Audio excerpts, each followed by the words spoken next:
this morning for me. Super excited you guys could join us. I bet a lot of you know my friends Jenny Allen and Tyler Regan already and the amazing work that they do at the If Gathering and Catalyst. But guys, I'm going to let you go ahead and introduce yourselves for a minute, just in case there's anybody watching that's a little familiar with my story and maybe doesn't know as much about your lives. Well, I'll go first, but I want to say happy birthday. Thank you.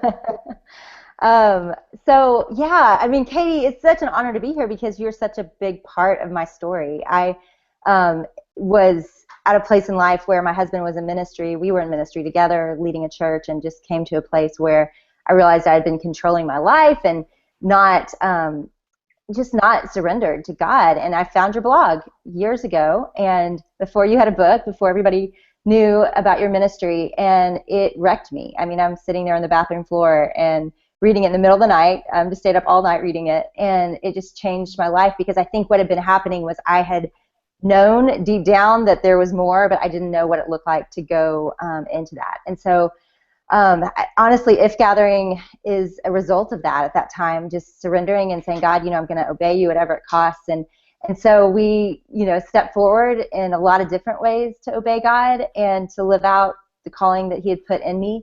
And one of those things was just to open up, this can of worms of gifts that God had given me and vision that God had given me, and to see what could happen if together a lot of people came together for the name of Jesus. And so If Gathering was birthed just only 2 years ago, and we have been able and blessed to reach across into 44 different countries, and we have leaders all over the earth that are leading this beautiful thing that's simple and bringing together all different denominations.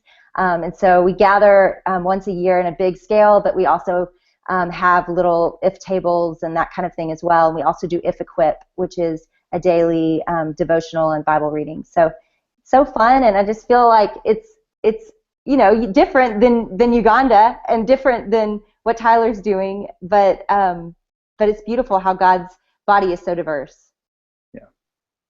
Yeah. And, well, oh, sorry, Tyler, go ahead. No, you're good. Go ahead. It's your birthday. I was just going to say,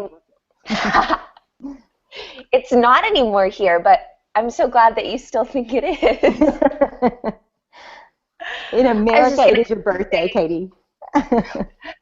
What I love about that, Jenny, is just that God inspired you to do something so different and so unique, and he had a calling and a purpose for you to start right where you were that now has spread globally. And I think that's so awesome about our desire to obey God, is that he really could lead us anywhere, and we don't know, but to be open to that is really, really neat, and it's blessing so many people. So thank you for your ministry. Yeah, so I'll go now, Katie, and it's really fun for me to do this with you and with Jenny. Jenny and I have kind of been walking on this similar path for a little while now, and 2 years ago is when she started If Gathering. Well, 2 years ago is when I moved into the director role at Catalyst, and so we've kind of been walking through this together a little bit. Just for people that don't know, I worked. I'm a pastor. That's my long time vocation, I guess you'd call it, as long as a 40-year-old can have a vocation. But in the time I worked at North Point Community Church for about 10 years with Andy Stanley, and fell in love with leadership and the importance of leadership as a whole. For me, leadership really does change the game. When we as Christians understand that how we lead affects people's faith, it becomes that much more important to us on what we do as leaders. And with the influence we're given, which is how John Maxwell describes leadership, we are all responsible to lead really well with that influence and steward it really well. And so Catalyst has been around about 15 years. Catalyst started with John Maxwell, who I know, it's funny, a lot of people younger than me don't even know John nearly as much as most of us did. He was such a father in terms of leadership. But I get to work with guys like Andy Stanley and Craig Rochelle. And if you're wondering why I look blue, it's because I'm in a Hyatt Place hotel in Minnesota, because we have a Catalyst one day tomorrow in Minnesota. So this is actually good timing to talk about what does it mean to awaken wonder when overwhelmed. So anyway, so that's what we do. We do conferences and events across the country around this idea of what does it mean to be great leaders. and that we really believe that leaders who love the church should be the best leaders on the planet. And so, and then we kind of crossed paths, I think, about 3 or 4 years ago as your book came out, and you and Catalyst kind of started a little path together as we walk through praying for you, serving with you guys, and praying for your daughters, and one day your husband, who now is a part of your life. And so we're super honored that we all got to spend some time together. Thank you. Yeah, I'm excited too.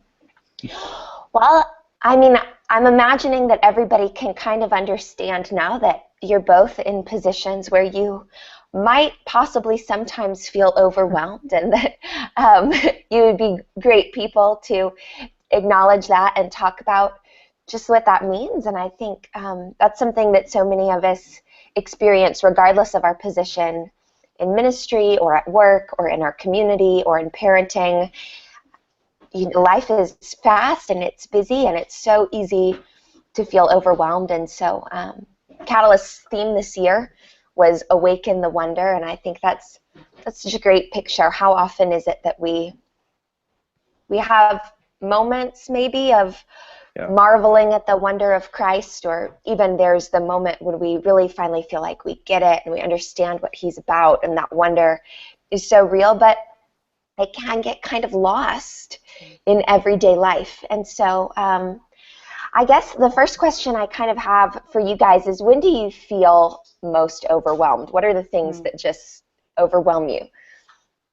Well, I love that we're going to talk about this, because I really am anxious to hear both of your answers. I mean, Katie, I can't imagine your life. You have, a few children, and so to think of all the ministries that you're birthing and the ways that both of you are obeying God, I really can't wait to talk about this, because I feel like this has been truly the theme of my life the last year or so, where I jumped in and I obeyed God, and I said, yes, I'm in. Anything that you want, God, I'm going to do it. And together, my husband and I prayed that, and I'm telling you, he actually moves when you pray prayers like that. He just started to go crazy, and all of our life changed. I mean, we adopted Katie. One day you'll meet Cooper, and he's largely in our family because of your obedience. And all of these amazing things happened, but they all happened at once. At the time, we were in a house where we didn't have any trees, and so we planted 3 little trees, and we put them too close together. And my husband and I were sitting on the back porch, and we were thinking about If Gathering and Cooper, and then I also had a writing and speaking ministry, and we were looking at those 3 trees, and we were thinking, if these all grow big and fast, we're in deep trouble. Like, we planted these too close together, and we planted too many. And the truth is, those trees are actually huge now. We don't live in that house anymore, but when I go over there, I'm like, golly, those were good trees. Whatever kind of trees we planted, they grew really fast. And that's kind of what's happened with me, is all these things have grown fast and big, and I'm, including my son. And so it's just a lot of life and ministry. And so what's been happening for me the last year or so is that I have gotten to a place where I've been so overwhelmed that I've kind of checked out, because I can't handle the intensity of everything that God's given me all the time. And so there's such an urgency to what God's been doing in me that I feel like my pendulum is either this crazy obedience that I'm radically charging the hill, with great passion and fervor for the good of people and the glory of God, or I'm watching, maybe possibly 7 seasons of West Wing, on Netflix. So I kind of have this pendulum that I know that Jesus, didn't have. I just know that. So I'm trying to figure it out of what does it look like to live with this calling and the things that he's, doing around me, and the important work that we have to do, but to not buckle under it. And so anyway, I really would love to hear from both of you, because you're further along in this. Do you relate to that? What has that felt like for you? I absolutely relate to that so much. I love your analogy of the trees, because I feel like that's been my experience as well. I feel like I said, okay, God, whatever you want, yes, I'll say yes to whatever. And then it all grew. Family grew, and ministry grew, and everything grew hugely. And that's been my experience as well. I think now I'm in a season where the growth has steadied a little. maybe with the exception of the growth of our children who just grow every morning. They're all getting to the point where I'm like looking up at them. They're all so tall. But, you know, more people have come onto our ministry team, and things just, we have a great team, and things have kind of slowed down for me personally, but I definitely can feel that pendulum swing of either I'm like all in and I am bearing my soul to the world and I'm doing 100 things at once, or I'm like hiding under a rock somewhere. I think for me, something that I've had to learn over the years that really helps me stay engaged in marveling at the wonder of Christ is just to say no.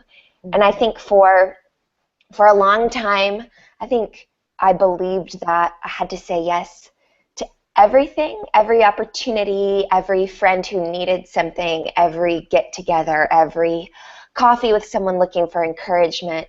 I think we believe that, like, well, yeah, as a Christian woman, like, the only gracious thing to do is to say yes and go to all the things and all the dinners. And I think that's a trap that I'm sure so many of us fall into. We want to be gracious. We want to say yes. We want to give of ourselves to others. And so I think God has been teaching me even over the last couple years just to redefine that, not as saying no, but as being able to say yes to something else, and maybe being able to say yes to something else that he has for me in that season. I feel like our recent season has been very inwardly focused and very focused on our family and our girls and building a new family and adjusting them to new dad. And I have to say no to a lot of outside things.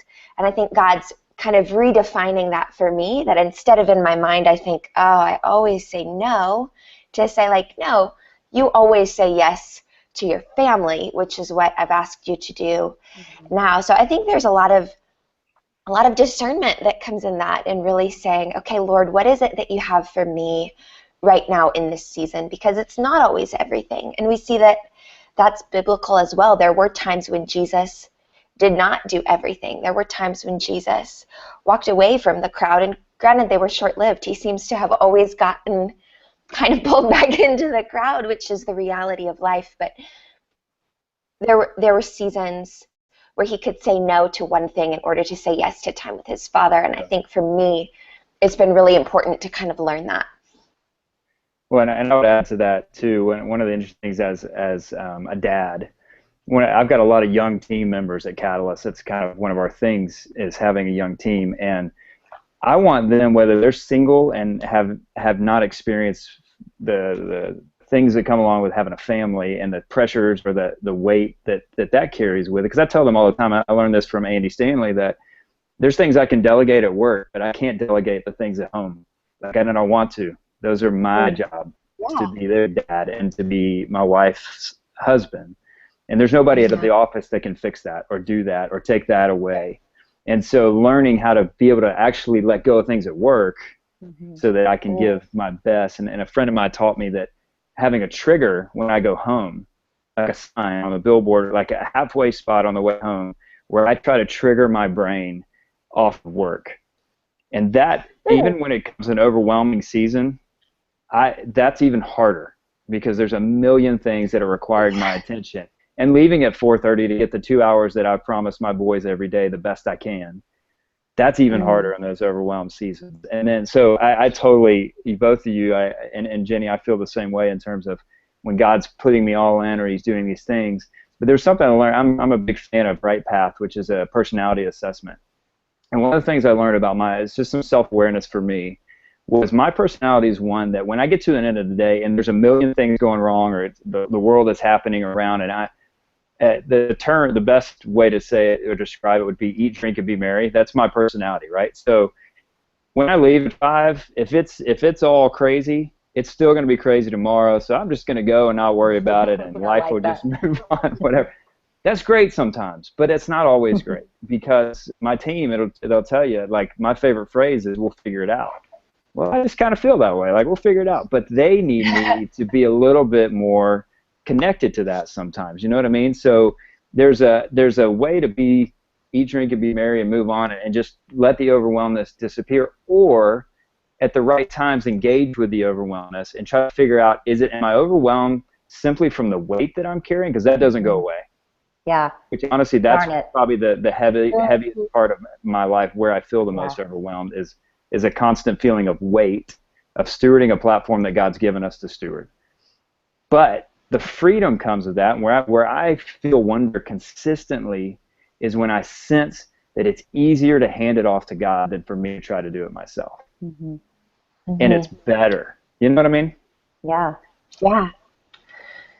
Yeah, right after the first IF gathering, when I thought, for some reason, I was just excited to get to that day, thinking that, once I got there, then I'd been obedient, and, I had done the job that God had called me to do. But what I didn't realize was the day after IF gathering was just the beginning of what God was doing. And so I just remember waking up and my husband looking at me and saying, I think we birthed a baby dragon. And it's true.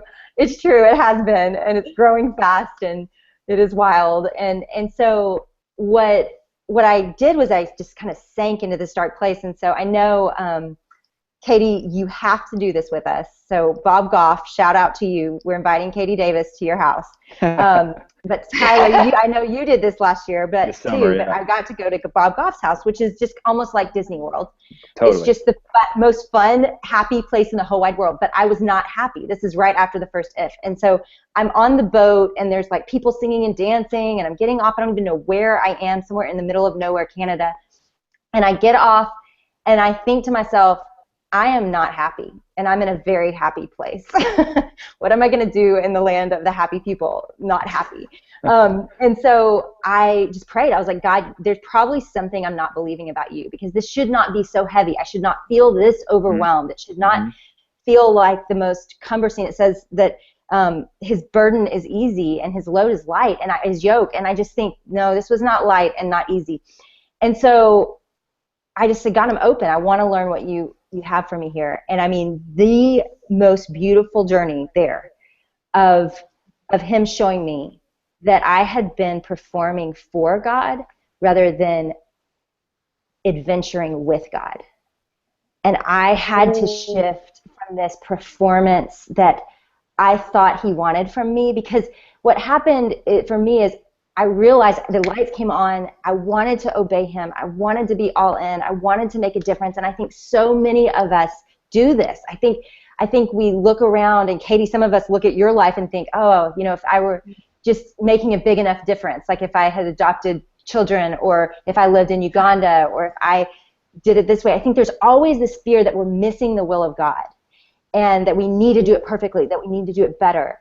And I think the way he's so loving is he says, no, really the greatest goal I have here is you, Jenny. Like, I actually just want to be with you. I like you. I want to run with you. I want you. The reason the yoke is light and easy is because I'm the cow pulling it, and I'm massive. So you can just kind of, sit next to me.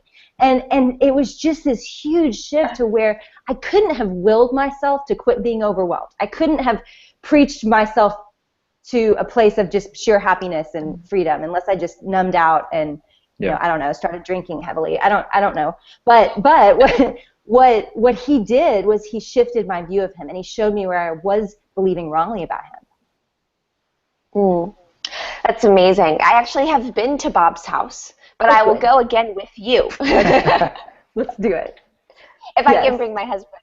And we'll be the happy people. We won't be the We'll be the happy people. It's interesting that you say that, because I was in a similar season when I got there. It was actually maybe 9 months or so after the book released, and just did like way bigger than any of us ever thought it would be. And I just kind of felt like suddenly like all these eyes were on me, and I had this expectation that I had to live up to, one that not only, just like you, I had set on myself of like, obedience means this and I have to do it, but now like, oh my gosh, all these people think I'm so obedient. I better like, I gotta keep it up, right? And so I was also kind of not the happiest person on the happy people boat, right?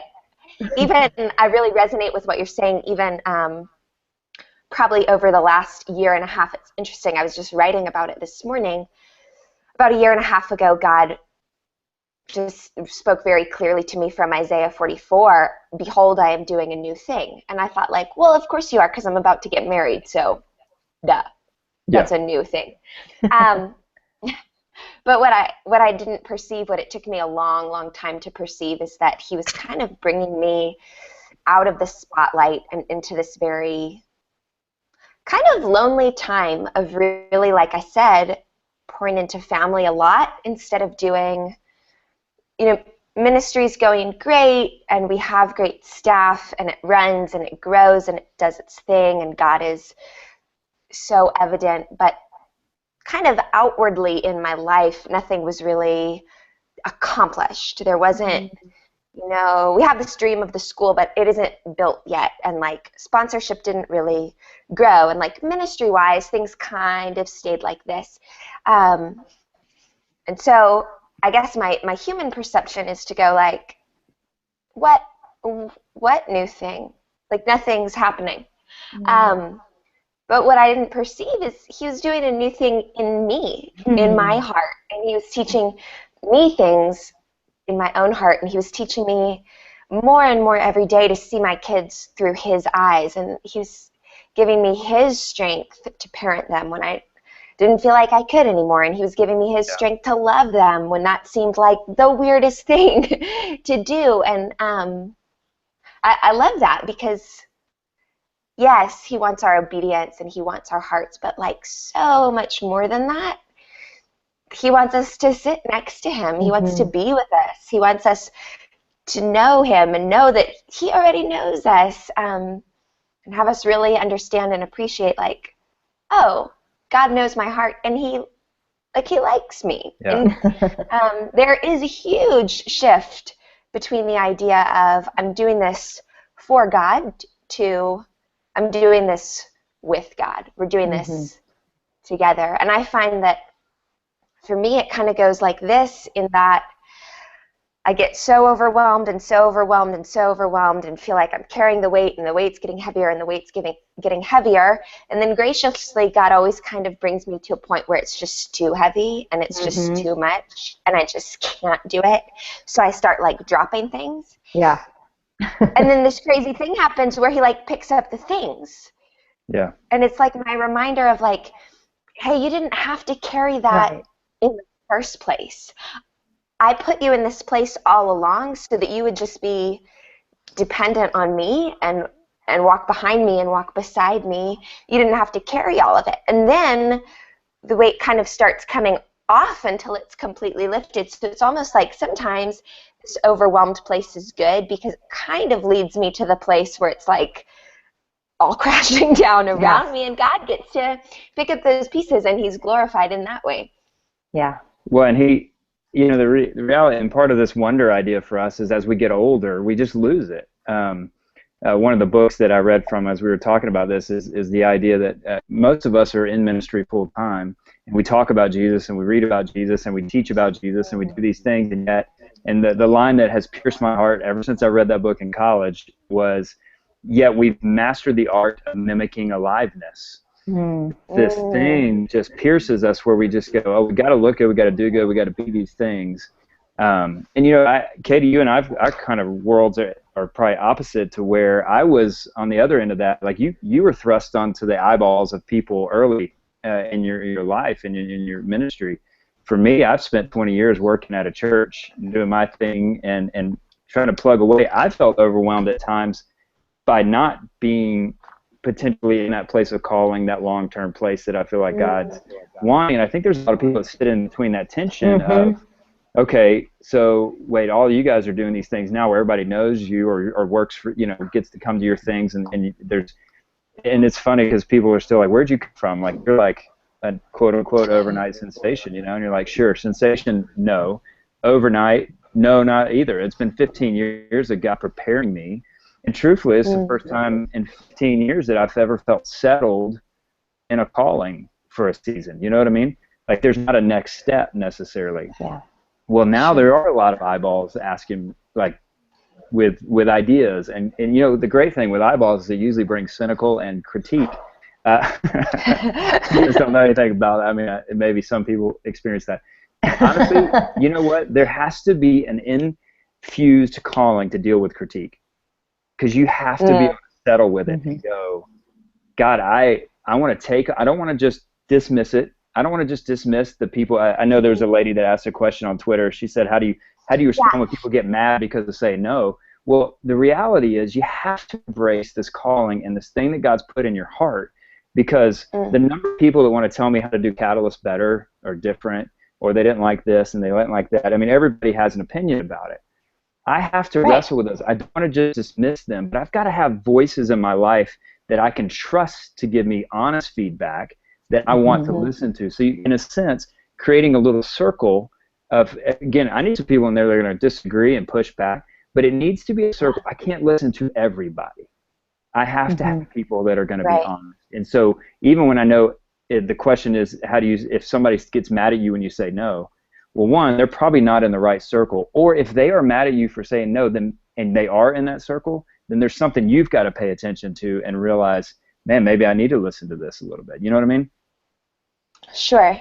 Yeah, and I think I read that question as well and think that was a struggle for me, because like I don't want anybody to ever be mad. I don't like that. I like everybody to be very happy. And so I kind of always thought, oh, if I say no, people will be mad. And then I started saying to people, you know, actually I can't do dinner tonight because I have a dinner tomorrow and I don't like to miss 2 nights of dinner at home with my family. I don't do that. I don't miss 2 nights in a row. I don't like it. I feel like I miss them probably a lot more than they miss me. They're probably like, woohoo, mom's out. But yeah. So, and when I started saying things like that to people, like, oh, I don't miss 2 dinners, they would go, oh, yeah, that's great. You know, I can really understand that. I found that people were a lot more understanding than I ever thought they'd be. And maybe in my head, I'd kind of decided, oh, she's going to be mad at me if I can't come to her birthday thing. When really, like, people had a great understanding for if I was able to vocalize, like, this is where I think God has me right now at this time. And I hope you have, like, a great thing, but I can't come to it. I felt like people were very gracious. And I think the people who are not, either they have really great input of why they're upset that you said no, which can be listened to, or if they don't, you know, you have your people who can cheer you on and say, no, that's good, like, eat dinner with your family. Or, you know, whatever the thing is, do Catalyst this way, or, you know, spend time in this area, or whatever your thing is that God is calling you to right then, like, the right people will encourage you in that direction. Yeah, I think this is a really good point, because I think possibly we're overwhelmed with a lot of things that are not from God. You know, it's people's opinions, and it's the voices that, even in our own brain, that of discouragement or fear. I just think so often we clutter the simplicity of what God has called us to with the competing voices, you know, either around us or even within our brain. But I think the beauty of following Jesus is that, you know, what I've learned is the more that I step out in faith and obedience to listen to him, to obey him, and to zone out of all the other voices, he delivers. He gives peace. It's funny, you know, if I never look at my calendar now beyond the day of. I mean, it's hysterical. Like, I literally will be headed somewhere on Friday night to go speak, and I don't know what state I'm going to. I don't know anything about the trip until right before, because I start preparing, but I can't handle my life. So what I do is I just look at that day. When I wake up in the morning, I wake up and I look at that day and I say, okay, today I've got to do these things. And the funny thing is my life day by day is not overwhelming. It's actually very doable. My life, if I stand back from it, is insane. But every day I have enough to do what God's put in front of me to do. And I think it's you know, I've been praying the Lord's Prayer more. He's just been bringing it to mind. And the line that I've been praying over and over again is, give us this day our daily bread.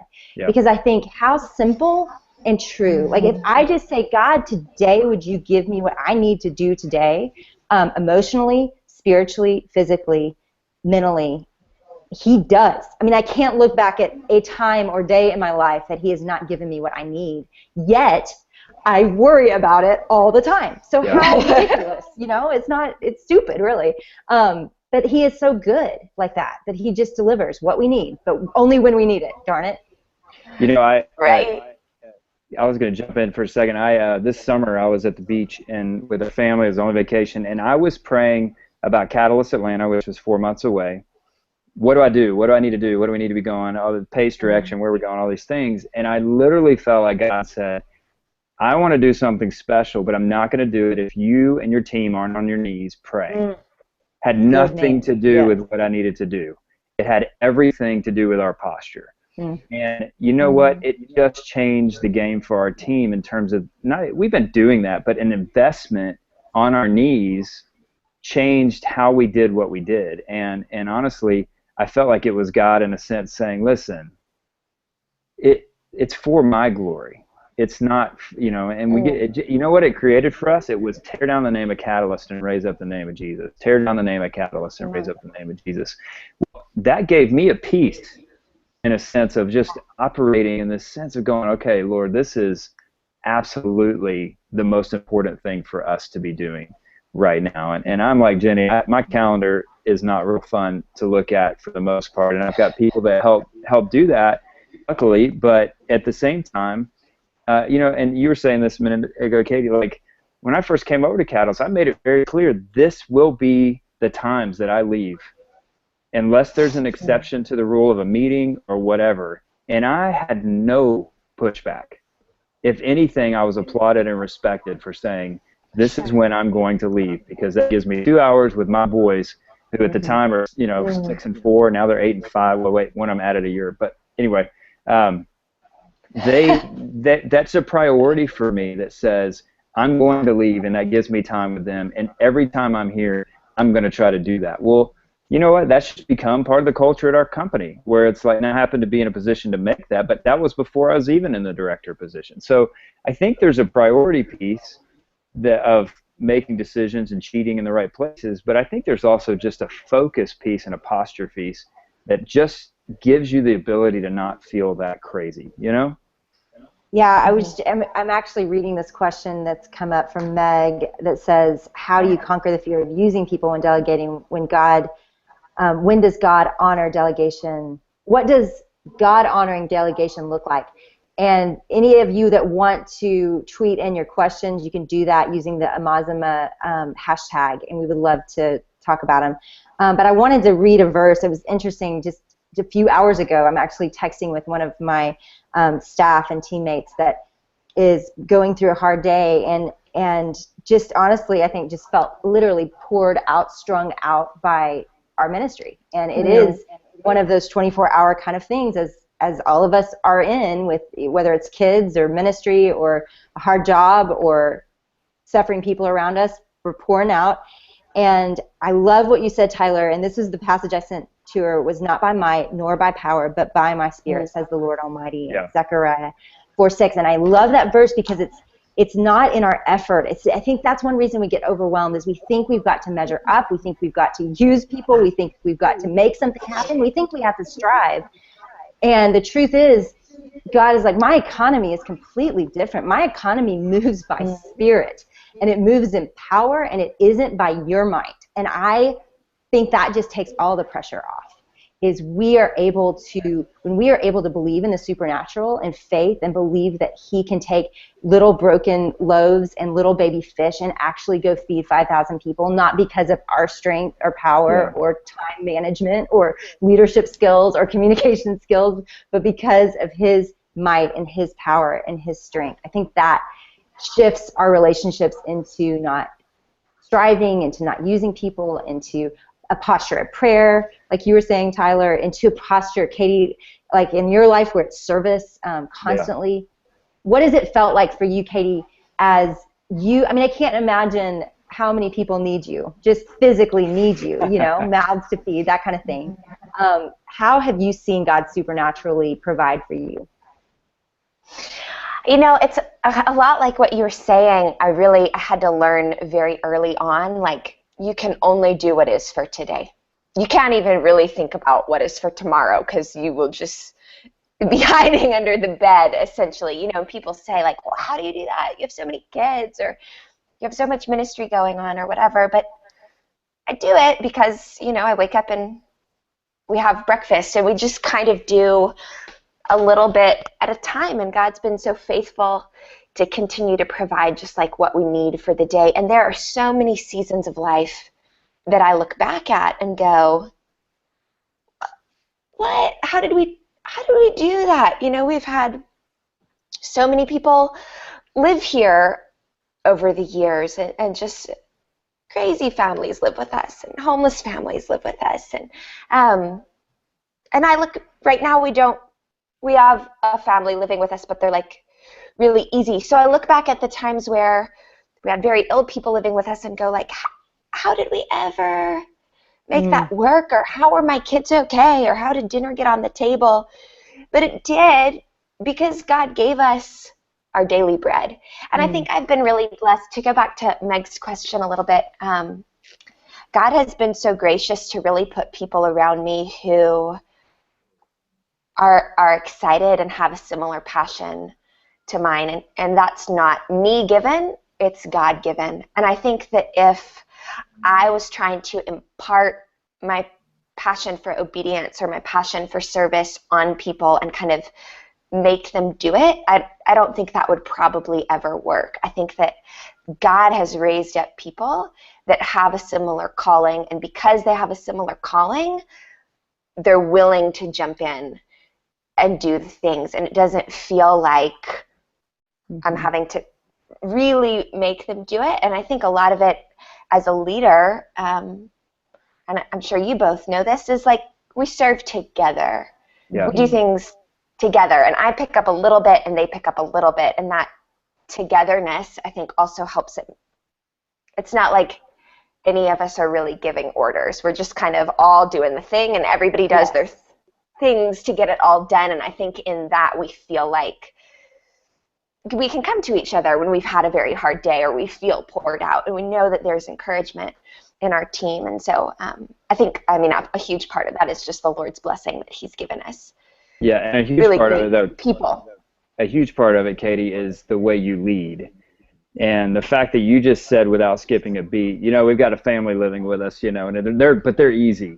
Like, if you said to me right now a family was moving in, it'd probably need to say, like, it'd be like, wait, what? What's going to happen here? Like, I just tried to blow the leaves off the yard the other day. Like, I don't know, I can't even find time to do that.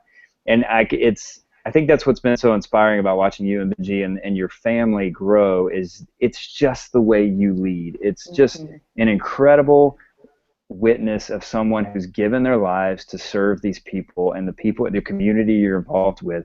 And that is a DNA thing. That literally is just you continuing to serve these people. And I just want to encourage you with that, because I don't think it's a mystery, and I don't think it's even this. There is a supernatural piece to it. There's no question. God has put this in you in an incredible way. And for you guys to continue to serve in that way. And I know Jenny and I both pray that we serve our teams that way, that there's a model that says, hey, you know, who you are matters more than what you do for us, and, you know, things like that. And there's a few Twitter questions that keep coming up about how do you find wonder in the midst of being overwhelmed, or if you've lost it, you've lost those dreams. And you know what? We all would agree that, like, as children, it's not hard to wonder. It's when you start getting responsibility that you stop dreaming again, because all of a sudden, but if I do that, look at all all I'm carrying right now. What if I have to drop that to take a risk, or to dream again, or to do this? And you know what? At the end of the day, if I'm being completely honest, I don't believe we serve a God that can't handle both. I just don't. I don't believe that that God can't go, hey, you know what? Remember that responsibility I gave you? Cool. That's my responsibility. Now go do what I'm asking you to do. Okay? Let me handle both. I'll carry both weights. Okay? But I think it's also saying, how do I take myself to a place to be open with God again, and allow myself to dream and wonder. Because I think right now, even Katie, I know in your world, you're thinking, how do I do this and this and this to make sure that everything's taken care of? Like, what are the dreams he's still putting in you? The dream wasn't done when this happened. The dream was beginning, you know? And Jenny, the same way. Even though you birthed this dinosaur, what'd you call it? Like a baby dinosaur or whatever, right? Dragon. Dragon. There you go, dragon. I knew dinosaur wasn't right, but dragon, that's even worse. No, that's but like, fire. that's not the end, right? Like, what if you just put the skates up, you know, and went home? No, I don't think that's stewarding this vision and this dream. And you know, one of the things I think for a lot of people to recognize, Andy talks about this at one of our one days. He says sometimes God's not calling you to do something; He's calling you to raise someone. Sometimes, you know, I mean, it's this tension of like, wow, why do I keep thinking it has to be this? What if God's doing it? Right. And I've just lost track of it because I'm so worried about paying the bills. Yeah, I'm reading one of these questions from Morgan that says, how do you discern the voice of God when it gets muddled by things that we are overwhelmed by? And, you know, I would say to that, it is this, you know, Katie, I think another reason that season in my life was so big for me was what had happened was I had competing voices and competing loves, right? Like I had cared more what people had thought about me than actually what God had thought about me. I had gotten to a place where people's opinions were king. And it just, even though I was in ministry and I was teaching the Bible, there were so many other competing forces. Yep. And so I think what happened when I was reading your blog was, it was kind of, I mean, at some point I just said, okay, screw it. Like, screw this life. This life is over. Like, I'm done with it. I don't want to keep living for it. I don't want to get to heaven and realize that I have lived for the invisible thoughts of the people around me, that I have sacrificed the voice of God and the calling of God. He will not compete. I mean, he says you can either love money or you can love me.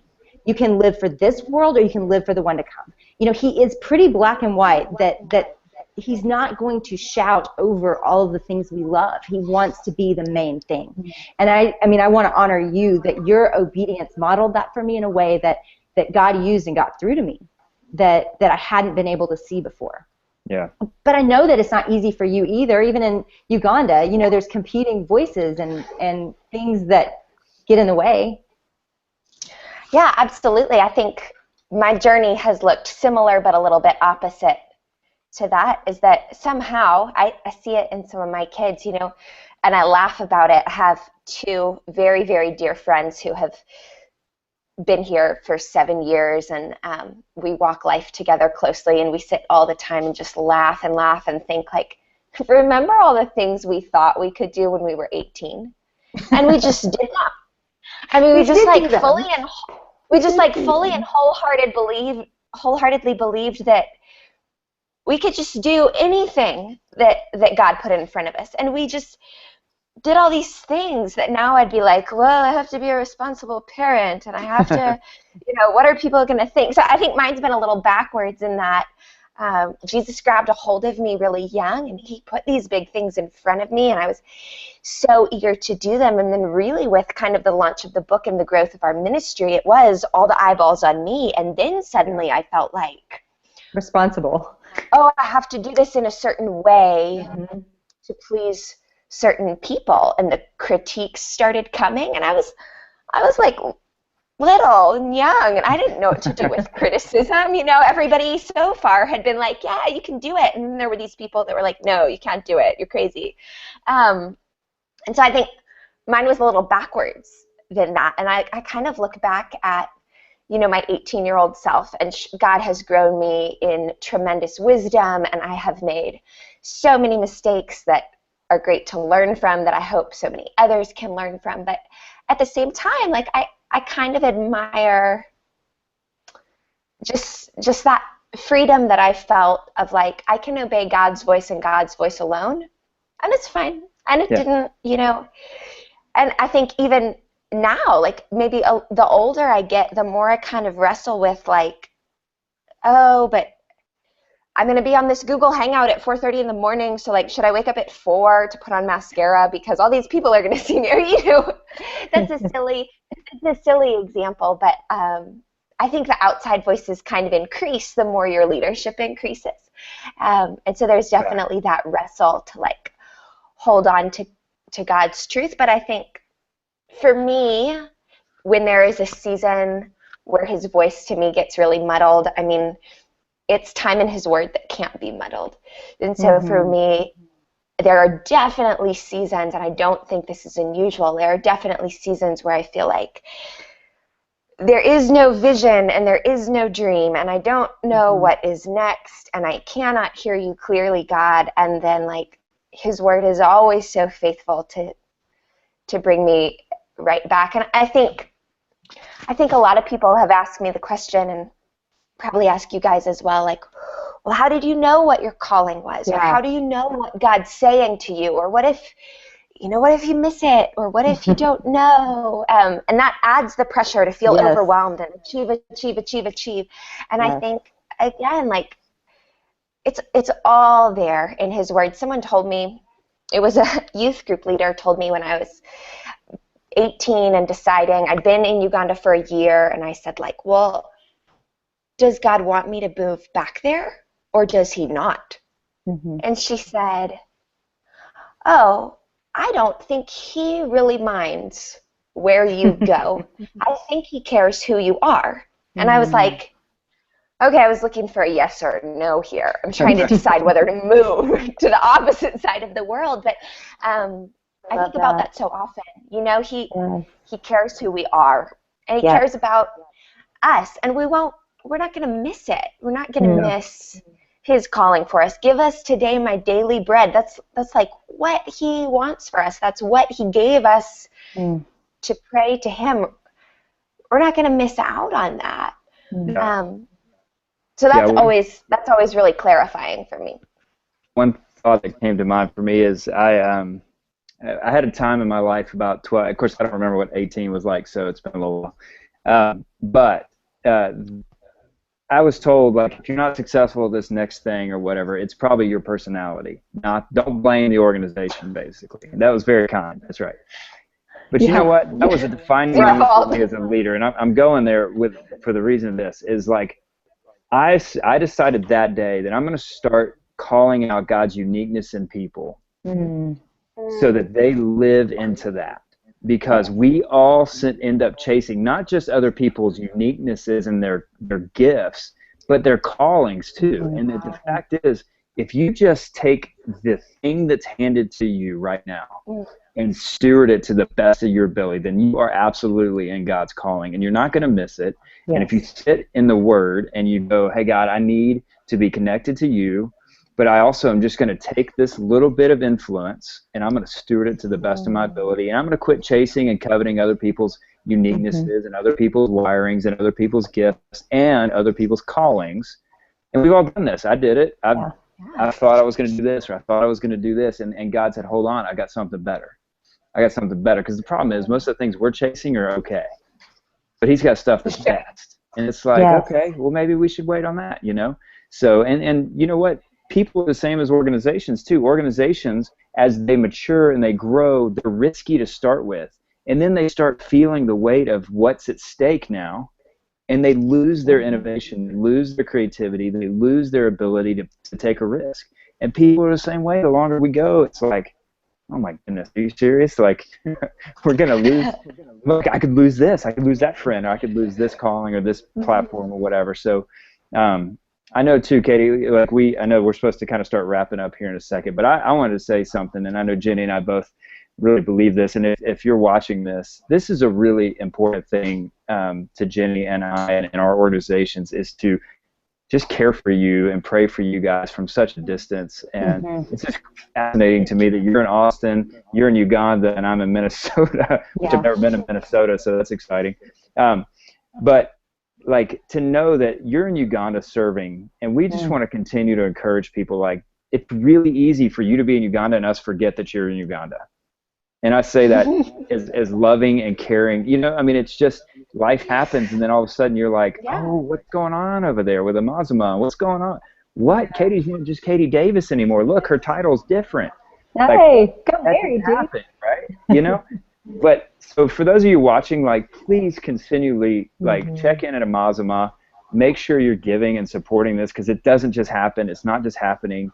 It's happening because there's men and women who have committed, and we just want to encourage you. Like, if you've never committed to that, or it's one of those things that you're like, I forgot.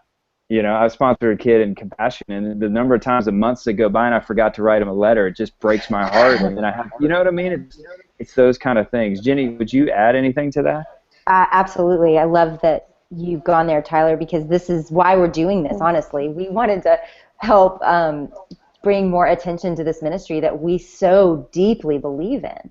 I mean, Amazima has absolutely shaped and changed the way so many people do ministry from a distance, but the truth is, it is absolutely saving lives on the ground in Uganda. And so we want to partner with you, Katie, in every way we can. And I think about there's a new school that you're working on and building. I saw you in the dirt of it, and I want to be a part of that. I want to help with that. And so tell us how we can be a part of giving and being a part of partnering with what you're doing.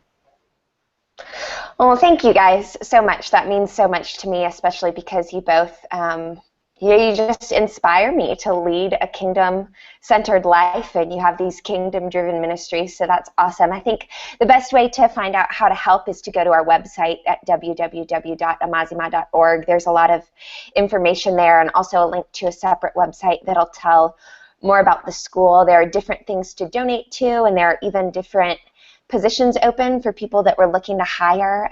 We do want to bring in some Westerners for the school to work alongside Ugandans so that we can build a really unique team that can disciple the young people that we'll have there. So we're super excited about that, and super excited to see, I mean, the Lord's hand is already all over it. He's bringing the right people from all different places. So we're really excited to see what he'll grow it into. Yeah.